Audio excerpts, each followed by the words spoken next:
Assalamualaikum warahmatullahi wabarakatuh. Kita ketemu lagi dalam pelajaran desain grafis percetakan khusus kelas 11 multimedia. Materi kemarin sudah saya bahas mengenai tentang tiga atau disebutnya triangle exposure, ya, tiga komponen dalam fotografi. Nah, kemarin sudah saya bahas. Yang pertama adalah, saya ulang kembali ya materi kemarin, mengenai shutter speed, ya. Yang kedua adalah diafragma atau bukaan, dan yang ketiga adalah ISO.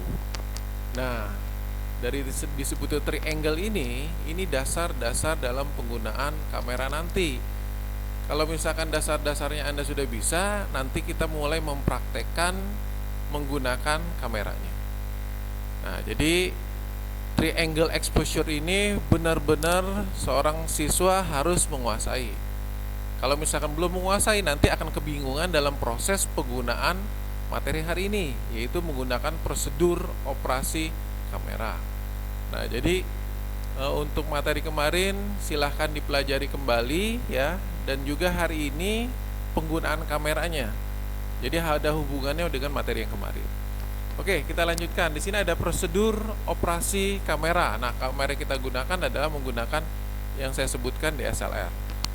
Nah, untuk mode atau mode pengoperasian kamera, di sini ada beberapa, mungkin ada kesamaan ya, karena tipe-tipe dari DSLR kan merek-mereknya berbeda juga. Nah, kemungkinan ada beberapa modus atau beberapa simbol yang tidak ada. Oke, kita akan bahas satu persatu ya. Mungkin di sini tidak semuanya, hanya beberapa saja. Ada yang dimaksud dengan M. Nah, di sini ada juga manual ya, ada juga S, ada juga A. Nah, A ini biasanya kadang-kadang terfavorit juga. Kenapa terfavorit modusnya? Yang pertama adalah nggak mau capek lagi, nggak mau setting lagi, langsung aja menggunakan huruf A, singkatan dari automatic. Nah, nanti kita akan lihat simbol-simbol yang ada di sini satu persatu. Yang pertama adalah kita akan bahas. Nah, di sini ada namanya program mode, ya, jenis-jenis mode kamera atau modus kamera. Jadi kita menggunakan kamera ini lebih tepatnya dalam momen-momen apa, kondisi seperti apa. Nah, sudah disediakan oleh DSLR ini. Yang pertama di sini ada program mode, ada shutter priority atau disebut TV atau S. Yang ketiga aperture priority, kita simbolnya AF atau A, dan juga manual. Nah, jadi tidak semuanya kita bahas, jadi hanya beberapa saja ya, karena takutnya nanti kita sedikit aja, tapi kita masuk mencoba memberikan pengetahuan sedikit demi sedikit, tapi dicoba dan bisa. Nah, itu lebih prioritas digunakan untuk kepentingan praktek ya. Nah, jenis-jenis ini kita akan coba yang dimaksud dengan yang pertama program mode. Di sini lihat dalam program mode ini, dalam program mode kamera secara otomatis akan menentukan aperture dan shutter speed. Nah, jadi kemarin sudah saya bahas apa maksud dengan aperture, dengan apa maksud dengan shutter speed. Nah, jadi kalau misalkan materi hari ini apa sih aperture? Nah, kita lihat di materi sebelumnya ya, karena sudah saya bahas. Untuk itu di sini ada otomatis akan menentukan aperture dan shutter speed. Jadi kalau misalnya saya katakan tadi membuat manual ya, berarti harus dicoba dulu gitu ya, diukur dulu kondisinya bagaimana, lalu lingkungannya bagaimana, berpengaruh terhadap cahayanya gimana. Nah, itu di situ adalah harus mencoba dulu. Nah, untuk program mode ini menggunakan aperture dan shutter speed yang sudah otomatis. Nah, di sini disebutnya adalah program mode. Untuk kita berdasarkan jumlah cahaya yang masuk melalui lensa. Jika Anda menemukan momen yang penting dan tidak ingin berpikir apa-apa, langsung jepret. Nah, gunakan mode ini atau disebutnya program mode namanya. Nah, itu. Jadi teorinya adalah aperture dan shutter speed secara otomatis ya, sudah ditentukan oleh DSLR-nya itu, oleh kameranya itu. Nah, itu dimaksud dengan program mode. Berikutnya ada shutter priority atau disebut TV atau S di sini. Mode ini bisa kita pakai saat ingin melakukan gerakan atau kalau kita sengaja ingin menciptakan foto blur. Nah, mungkin di sini kalau misalkan ingin melihat contoh, mungkin disebutnya apa ya? Di depannya fokus tapi belakangnya blur. Mungkin disebutnya bokeh ya. Nah, bokeh ini tekniknya adalah salah satu menggunakan shutter priority. Membekukan gerakan ya kalau kita sengaja ingin menciptakan foto blur. Jika ada terlalu banyak cahaya, maka angka aperture akan membesar, bukan mengecil. Nah, teori kemarin ya, ingat ya, menggunakan aperture itu simbolnya adalah F. Seperti itu, F kecil. Sehingga jumlah cahaya yang masuk lensa akan berkurang. Jika terlalu sedikit cahaya masuk lensa, maka angka aperture-nya akan mengecil, bukan membesar, supaya cahaya makin banyak masuk ke lensa. Nah, ini menggunakan shutter priority, ya, berbeda dengan program mode tadi. Berikutnya ada aperture priority mode. Nah, di sini dari gambar ini terlihat ya, ukuran seberapa besar lensa terbuka, bukan lensanya, saat itu mengambil foto. Saat kita memencet tombol shutter, lubang di depan sensor kamera kita akan membuka. Nah, setting aperture lah yang menentukan seberapa besar lubang ini terbuka. Semakin besar lubang terbuka, berarti apa? Jumlah cahaya akan masuk terbaca oleh sensor. Jadi termasuk kategori agak banyak cahayanya nanti. Nah, di sini kita menggunakan aperture priority mode namanya. Nah, gambar yang kemarin ya, saya hubungkan dengan tadi angka F tadi. Semakin besar angka F, bukaannya semakin kecil. Sedangkan semakin kecil angka, bukaannya semakin besar. Nah, gambar di depan ya, seperti lihat di sini posisi yang gambar yang ini. Nah ya, gambarnya paling kanan. Ternyata apa? Menggunakan F-nya F kecil, ternyata bukaannya sangat besar. Yang di ujung di sana ya. Pak, misalkan dibalik, misalkan di sini menggunakan F-nya F per 16. Nah, ternyata apa? Bukaannya semakin kecil. Nah, inilah menggunakan istilah F tadi, menggunakan simbol F kecil. Nah, gambarnya seperti ini. Berikutnya adalah manual mode. Nah, manual mode ini sebenarnya adalah eksplorasi seorang fotografer biasanya. Kadang-kadang dalam kondisi-kondisi tertentu merasa tidak puas foto yang kita pakai tadi menggunakan misalkan program mode, lalu ada menggunakan shutter, ternyata kadang-kadang ada yang nggak merasa, wah kayaknya kurang agak puas gitu karena kondisi tadi. Nah, akhirnya apa? Seorang fotografer akhirnya mencari atau membuat dengan secara manual. Nah, manual ini gimana caranya? Yaitu menggunakan simbol M.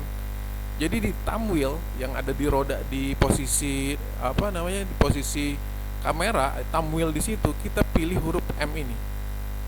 Nah, jadi kita mengontrol nilai aperture, shutter speed secara manual. Anda harus memilih nilai aperture-nya sekaligus shutter speed-nya. Nah, jadi di sini kondisi percahayaannya. Jadi kita harus mencoba dulu, nggak bisa langsung kita ada kamera langsung kita setting manual, kondisinya kan berbeda-beda. Jadi contoh misalnya gini, ada satu kondisi ketika di dalam ruangan udah saya setting misalkan yang manual mode-nya, ternyata ketika bawa keluar ruangan pasti nanti akan berubah. Nah, perubahan ini gimana ya? Harus dicoba dulu, maka disebutnya adalah manual. Kalau kamu capek gimana Pak? Ya menggunakan otomatis. Nah, tadi saya katakan otomatis kadang-kadang kita ambil misalkan jebret, hasilnya itu belum tentu yang kita inginkan. Pencahayaannya agak kurang misalkan, semua tambahkan, akhirnya apa? Balik lagi ke manual mode ini. Nah, jadi kalau misalkan kalian ingin menggunakan yang sifatnya manual, saya sudah setting di dalam ruangan nih, belum tentu di ruangan lain nanti bagus seperti itu. Karena apa? Pencahayaannya, lalu dari segi backgroundnya juga berpengaruh. Nah, jadi saya sarankan adalah ketika menggunakan manual mode ini adalah uji coba dulu ya, karena lingkungannya tadi saya katakan berbeda-beda. Jadi pengalaman saya seperti itu. Jadi ketika wah manual nih bagus di sini, ketika saya dibawa ke tempat lain belum tentu bagus. Yang manual tadi yang saya katakan posisinya udah, shutter speednya udah saya ukur, lalu aperture-nya, ISO-nya udah, ketika di tempat lain ternyata berbeda. Nah, jadi proses pembelajaran buat kalian. Jadi tidak selalu manual ukurannya segini semua gitu, karena apa, lingkungan akan berbeda. Nah, itulah yang dimaksud dengan manual mode namanya. Nah, berikut di sini ada cara mengubah mode kamera. Nah, di ciri khas dari manual di sini adalah mengubah mode kamera, ada namanya thumb wheel. Nah, thumb wheel di sini nih ya, kalau misalnya kita lihat nih, ada putaran di di atas kamera itu ada namanya sejenis roda. Nah, diputar. Nah, kalau biasanya kalau misalnya kita menginginkan mode-nya manual, ya berarti harus diputar. Hampir sama rata-rata penggunaan kamera, thumb wheel-nya itu ya diputar.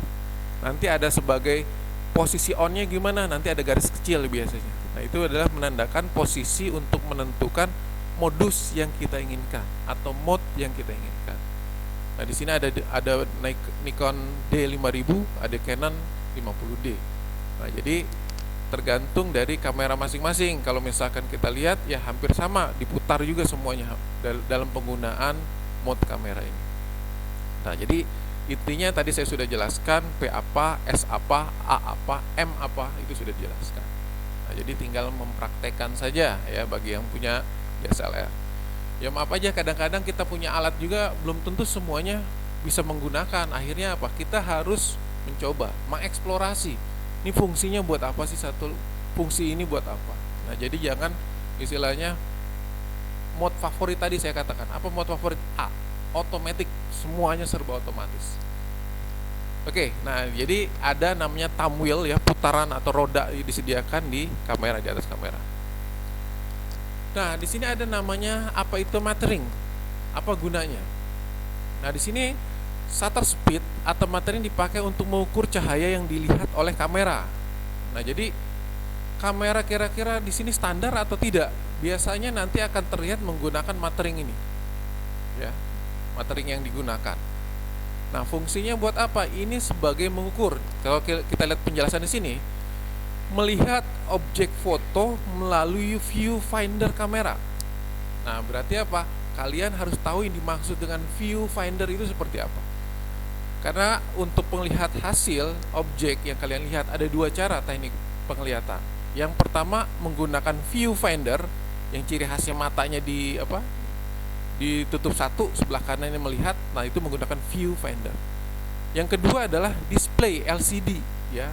Biasanya rata-rata agak besar melihatnya, jadi nggak perlu lagi mata ditutup sebelah gitu, cukup melihat langsung, jadi seperti handphone langsung yang menggunakan display LCD yang disediakan DSLR. Biasa posisinya di depan di situ. Nah, kita lihat di sini adalah ketika ada cahaya masuk. Nah, di sini lihat ada posisi angka 0 di tengah-tengah, angka sebelah kiri minus sebelah kanan adalah nilai positifnya. Nah, jadi mainkan kita ada standarnya di angka 0 ini. Nah, caranya gimana? Contoh, kalau kita menggunakan viewfinder ya, viewfinder berarti mata kita dekatkan viewfinder. Nah, tombol yang kita gunakan nggak perlu menekan secara keseluruhan, cukup setengah ya, setengah tombol. Buat apa fungsinya? Nanti di bawah objek yang kita ambil akan terlihat cahaya yang masuk berapa, lalu nanti aperture-nya berapa, di situ akan terlihat. Nah, itu dari fungsi dari metering ini. Nah, jadi nanti wah ternyata cahayanya kurang, ISO-nya. Nah, kita mainkan ISO di situ. Nah, ini fungsi metering ini sebagai pengukur namanya. Kalau dari penjelasan di sini adalah mengukur cahaya yang dilihat oleh kamera. Nah, jadi caranya gimana ya? Menggunakan metering ini. Nah, jadi cara pertama viewfinder cukup setengah tombol, jangan ditekan keseluruhan, setengah tombol nanti akan terlihat di viewfinder. Cara kedua adalah melihat metering ini langsung di display. Ya, display ini display LCD-nya. Ya, display LCD-nya. Nanti akan terlihat di sisi posisinya metering ini, ya, metering angka-angka ini. Apabila kondisinya 0, berarti dikatakan agak standar ya, sudah menentukan. Jadi jangan terlalu lebih, jangan terlalu kurang, posisinya di nol. Nah, itu fungsi dari metering ini. Nah, jadi kalau misalnya kita lihat ya, seperti cahaya masuk atau banyak atau sedikit, anggap saja ini mata Anda nih. Anda merasa silau. Yang Anda lakukan apa kira-kira kalau misalkan silau?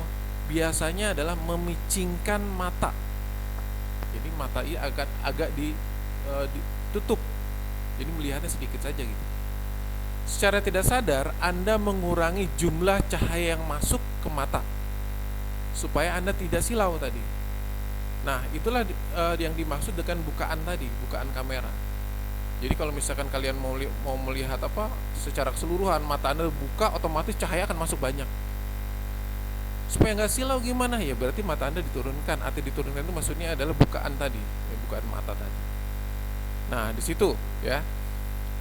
Saat merasa cahaya terlalu remang, Anda secara otomatis membuka mata lebar-lebar, memicingkan mata atau membuka mata lebar supaya mata merasa nyaman saat melihat. Nah, disebutnya adalah exposure yang pas. Seperti itulah tugas dari sistem metering kamera. Nah, jadi kalau misalkan merasa ini pas atau enggak ya kira-kira, nah Anda bisa gunakan metering ini. Di SLR, di mirrorless sudah disediakan semua tadi saya katakan. Jadi menggunakan viewfinder ya, melihat, menekan setengah, nanti akan terlihat di viewfindernya atau di display tadi. Nah, silahkan dipakai metering yang kalian gunakan di DSLR. Ya, jangan pakai A terus nih, otomatis terus, semua otomatis, akhirnya apa?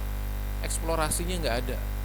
Ya, semua orang juga bisa kan ya otomatis. Jadi tekan tampilnya huruf A, langsung tembak, jebret, hasilnya ya otomatis semua seperti itu. DOF, mana saya sudah sedikit masalah DOF. Di sini untuk mendapat DOF yang lebar, gunakan setting aperture yang kecil. Ya, misalkan f-nya 22. Makin kecil aperture, makin luas jarak fokusnya. Nah, lihat contoh di sini ya.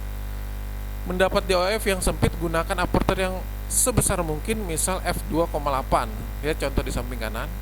Konsep DOF akan banyak menggunakan terutama dalam fotografi portrait dan fotografi makro. Nah, namun sebenarnya semua spesialisasi akan membutuhkan. Jadi tergantung kebutuhannya tadi ya, spesialisasi tadi.